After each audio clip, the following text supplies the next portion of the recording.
আমাদের সংস্কৃতি, আমাদের সংস্কার সর্বদা থাকবে আমাদের সাথে। ভারতের মহান গ্রন্থ আর কাব্যের সম্পূর্ণ সংকলন। সাবস্ক্রাইব করুন তিলক। যখন শ্রীরামচন্দ্র পিতার প্রতিজ্ঞা পালনের জন্য বনবাসে যাওয়ার সিদ্ধান্ত নিলেন, তখন পতিব্রতা সীতা দেবীও তার পতিকে অনুসরণ করে তার সাথে বনে যাওয়ার জন্য তৈরি হলেন। লক্ষ্মণও শ্রীরামকে ছাড়া অযোধ্যায় থাকতে রাজি হলেন না, আর তিনজন গৈরিক বস্ত্র ধারণ করে রাজপ্রাসাদ থেকে বনের পথে চললেন।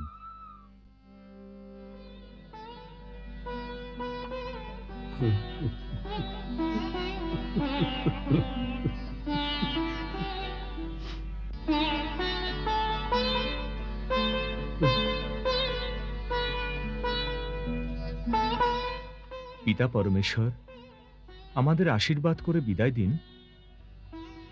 আশীর্বাদ করার মতো অধিকার আর নেই দশরথের।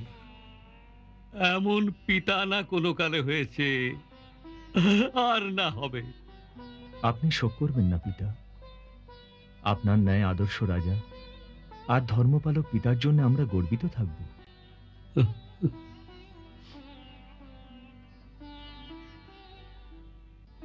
যাত্রার পূর্বে একটি নিবেদন আছে আপনার শ্রীচরণে।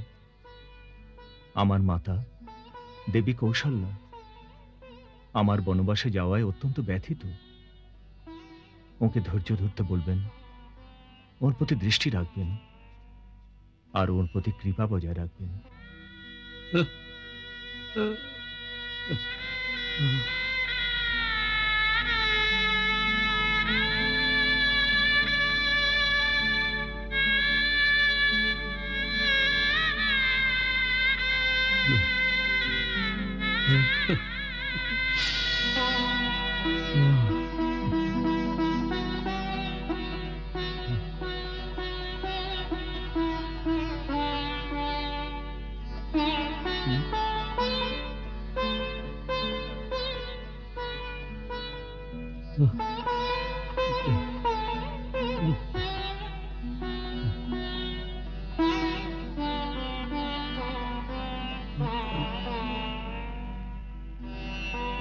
এসো।